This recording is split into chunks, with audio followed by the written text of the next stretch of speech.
This is Late Night Health. This is the radio show that cares about the most important part of your life, your health. During the next 30 minutes, we're going to do a special live presentation from the Bruin Professional in Beverly Hills, California, at the law offices of Melissa. Come on, Melissa. Degote. Melissa Degote. Okay. It's very casual, folks. We're going to take a look at can you outlive your money? We did this a few months ago with Mike, and I thought it was important enough to come back and talk about it because people are losing their money as they age. So let's take a look at who Mike is first. Mike is the Executive VP and Partner at Finestone Partners. Mr. Anderson is primarily responsible for forming retirement plan solutions, servicing retirement plans, and managing private money accounts. Finestone Partners is an independent registered investment advisor. Securities offered through 4 Points Capital Partners, LLC. Mike, welcome back to Late Night Health. Thank you, Mark. Happy to be here. And we're happy here. By the way, if you hear munching, people are eating sandwiches, lentil salads, and fresh water. So I just wanted everybody to know that. Mike, as baby boomers, most of us in this room, we could have millions of dollars, and yet because of the way the healthcare system is set up, we could lose it all. Yeah, it's a wide scope issue in regards to medical costs, eating into retirement savings for the baby boomers, for the retirees, and just to kind of set the table of where we are in the U.S. Right now, there's about 48 million Americans that are age 65 and older. That's about 15% of the population. Right. Today. Growing every day.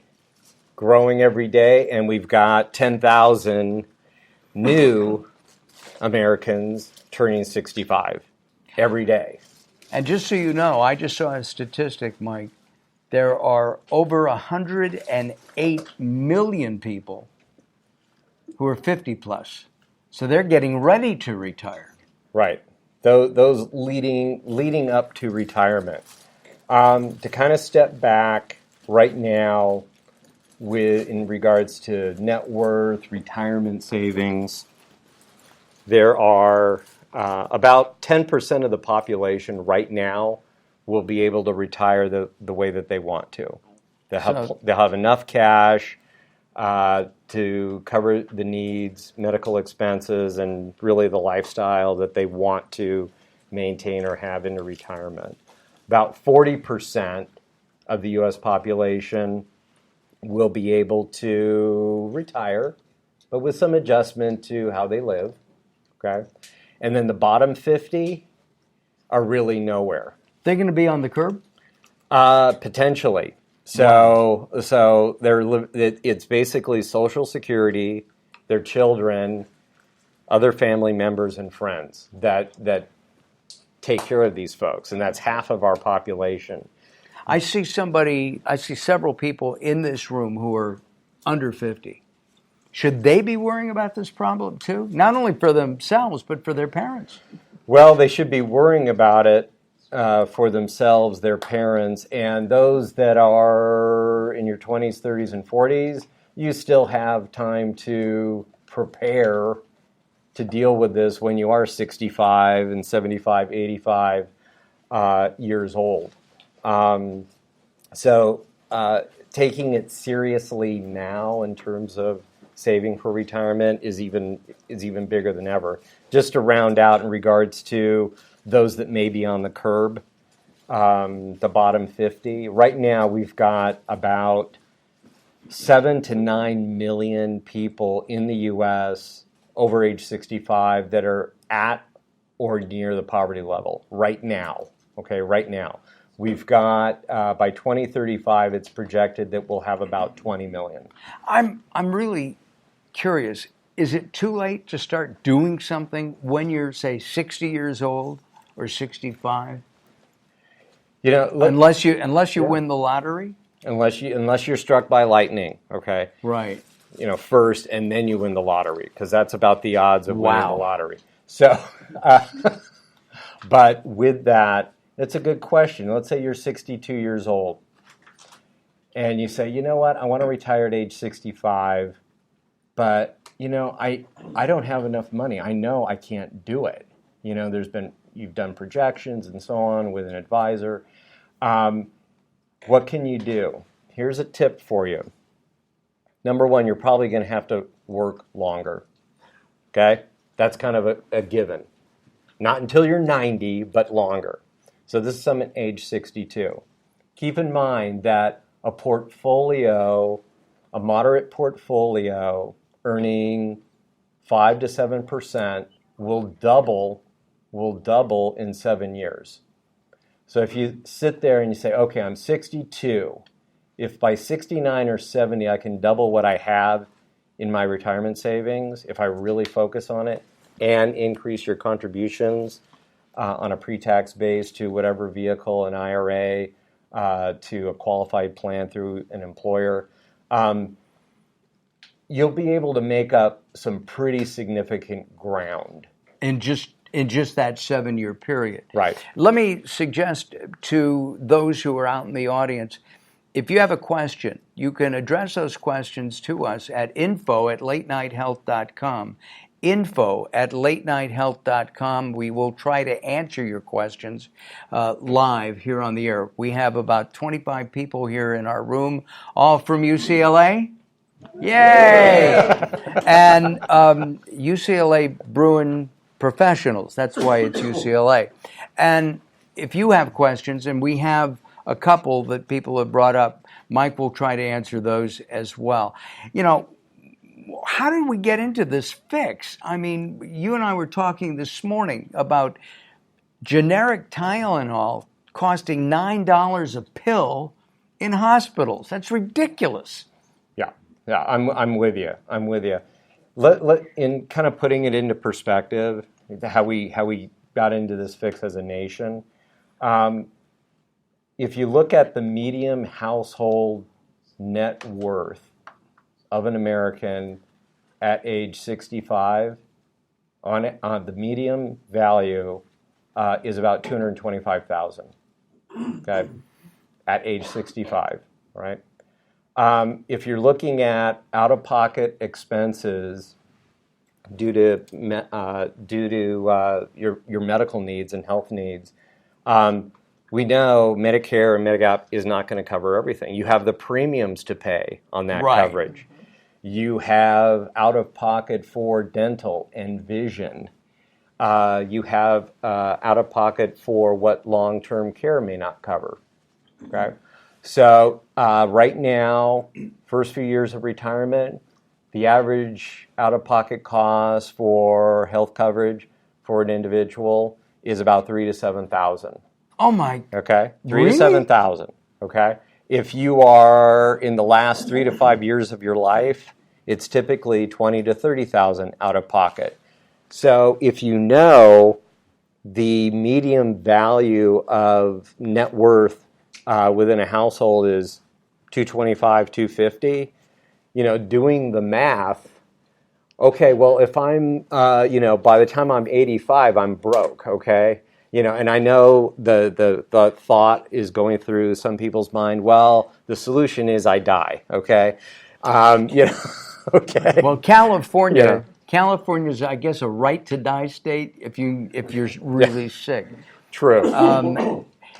I don't know if that's a real good alternative. Not a good alternative. Not a good alternative. I want to point out, this is Late Night Health. We are doing a special live program from the Bruin professionals in Beverly Hills, California. We thank Melissa for letting us use your conference room.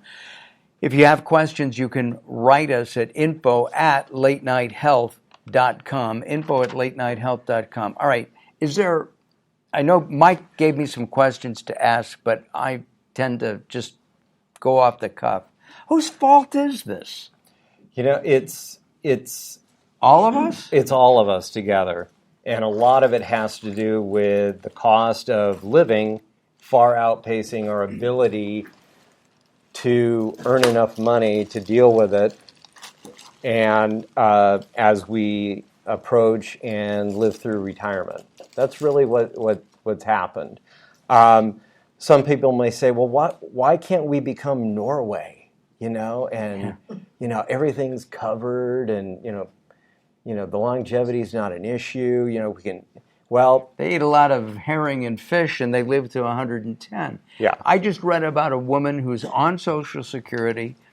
She lives by herself. I think she's in Louisiana. Maybe humidity has something to do with it. But she gardens. She goes to church and a dance every week. She has friends come in. She's not worried, but she's 103 years old. My point is that most of us won't live that long, okay? And having quality of life. I mean, who in this room wants quality of life? Everybody, right? Even the young ones, the millennials, stuck their hands up. And it's true. I don't want to be on a breathing tube, not being even a feeding tube, and not being able to talk. Yeah, obviously, I like to talk. If I can't talk, I'm dead. So my point is, Devin Blaine just laughed at that. I've known Devin from the Blaine Group for years and years and years. But not being able to communicate, not being able to live, not being able to eat, just sitting there and having it cost, $10,000 a month or more is ridiculous. Yeah. In the decision-making that individuals go through, many are thinking about the same thing. And they're thinking, okay, I have to stay healthier longer. I have to stay healthier longer. And coming from my perch in financial services, I see companies instilling programs to help people facilitate that. Granted, we're probably going to have to work longer. But we're healthier longer. Okay? For someone who's 65 and they're healthy, the probability that they're going to live to age 90 is really good. Both men and women? Men and women. Almost split? Yeah, women are going to have a little advantage there. The guys are going to knock off a little earlier. Got it. But working longer is probably in the cards for all of us. Not much longer, but longer. Understanding more what you're investing in, taking more time to understand what you're doing, and taking advantage of the resources that you have available to you. Take more time, Okay, I spent 2 hours planning my vacation. I've spent 20 minutes on my 401k allocation. Oh, and I did that 5 years ago. Take the time to do it because it does make a difference. Well, people spend more time worrying about their pets. Who has a dog, cat, horse, right? These are your babies, right? And people spend more time with their pets than they do even with their kids. Kids can fend for themselves. I have no pets, but I do have kids. My point is that even if we have investments we've chosen wisely, it can still be wiped out with the current broken system. I don't know how to fix it, by the way. I don't. I'm just shocked that we in America don't know what the hell to do with healthcare. Yeah. Because it is going to wipe us out. Okay. Well, a couple of things. Number one, it is getting better than what it was. And it's really driven by individuals who are taking their retirement savings more seriously. Okay. It is getting better than what it was. Can we become Norway? Norway is a country of 5.5 million people. Here in the U.S., we know we're, 365 million. Two different places, okay? And we're not running a surplus on our federal budget here. Right. In Norway, they've got a huge surplus. So they're a different circumstance. Right. but things are getting better than what they were because people are taking it more seriously because they know that it's good. You could be retired for decades. I mean, there's a person alive today that most likely will live to be 150 years old. You know, Can I be that? No. It- I just have Mark's caveats. volunteering. I'm volunteering. I know we're in a law office. I have caveats. I want to know that I'm Mark. I want to walk on my own power, and I want to know, I won't have friends left or family, but I want to know what's going on. I think the situation is that even if you have money, and let's say a doctor says to you, George, you've got some kind of weird cancer. We can fix it. It's going to cost $30 million. Can you write us a check? What do you do? Okay. Well, the top 10% of American earners today, wage earners, they can write that check. Okay, they can do it. Okay. The rest of us can't. The next 40 will have a little difficult writing it, and as I said, the bottom 50, with all the firms that I work for, on their 401k plans, profit sharing plans, DB plans, in one-on-one counseling with individuals, I have individuals that are nearing retirement. They give up their prescriptions. Then there's like, Mike, I can't afford it. The out-of-pocket, I cannot do it. We talked about that this morning. And they roll the dice. Right. I saw, who knows what an EOB is from your insurance company? Okay. So I got an EOB. It's basically a statement of what you did last month, okay, in prescriptions. And for example, this year I've spent $180 in prescriptions. $75 was for Shingrix. I don't normally do vaccines, but I did the Shingrix because I'm deathly afraid of shingles. But my gap coverage doesn't start until I paid $3,800 for prescriptions. $3,800. If I'm on $3,800 worth of medicines a month, kill me. I'm serious. I'm sick. No, I agree. I agree. You have a question here. We've got a couple things here.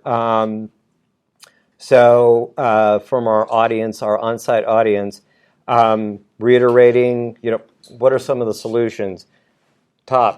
Number one is take control over eating well and staying healthy as long as you can. Okay, eat clean, non-GMO. We'll go from there. And there you go. Save more earlier.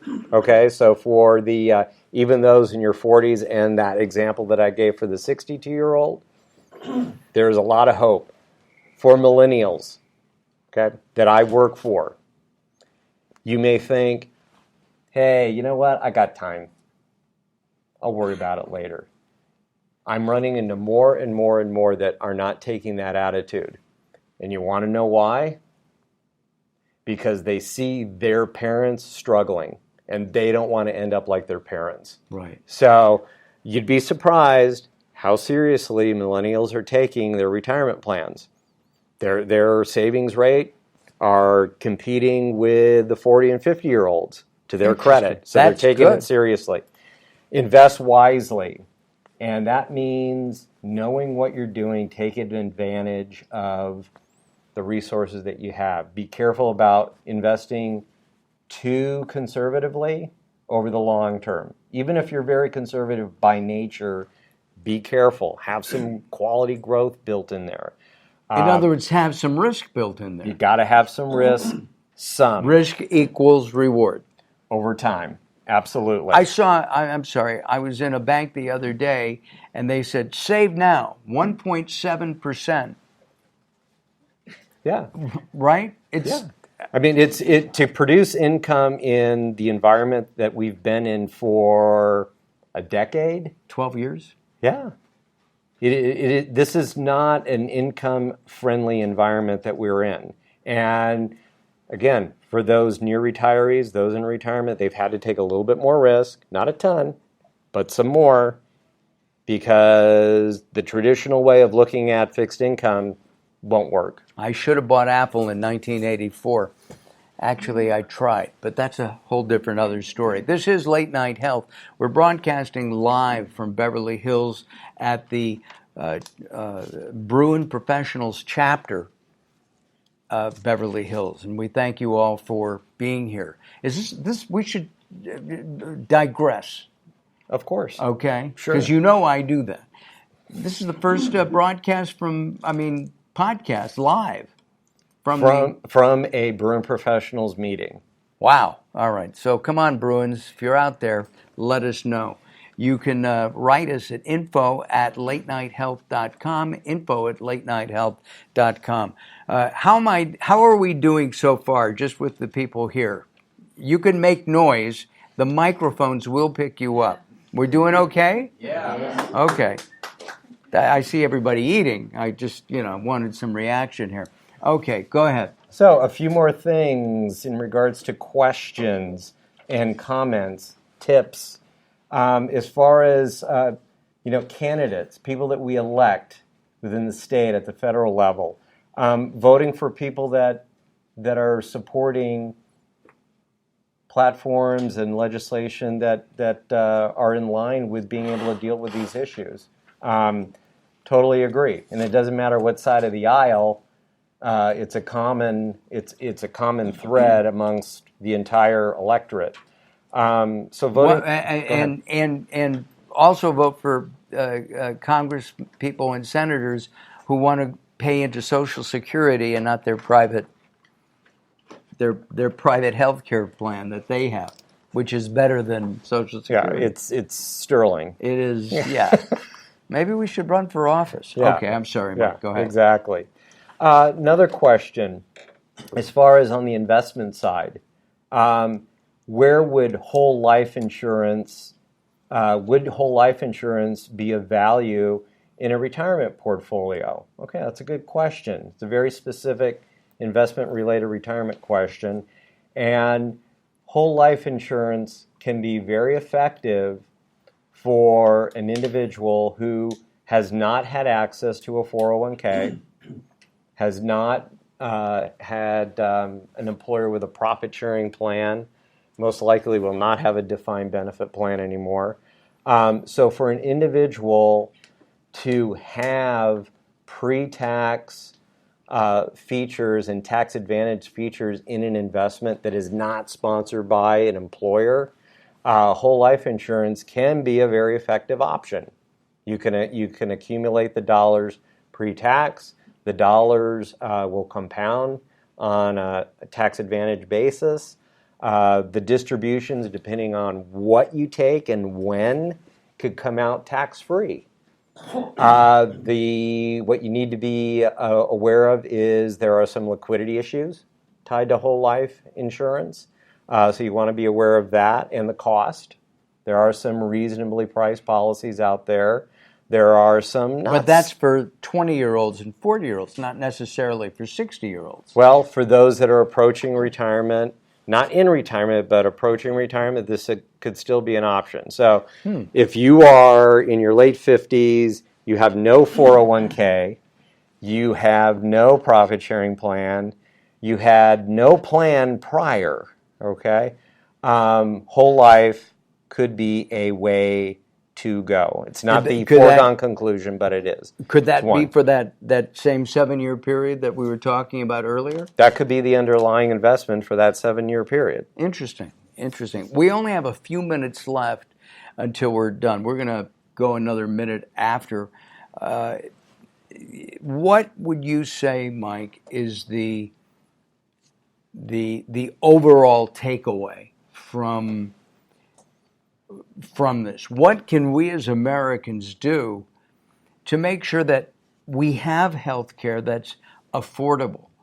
I mean, that $9 pill keeps coming into my head, and I don't get it. I don't understand it. I mean, I'll go to the hospital. For the hospital, I'll go to CVS. I can buy generic CVS Tylenol, $500 for what, $10?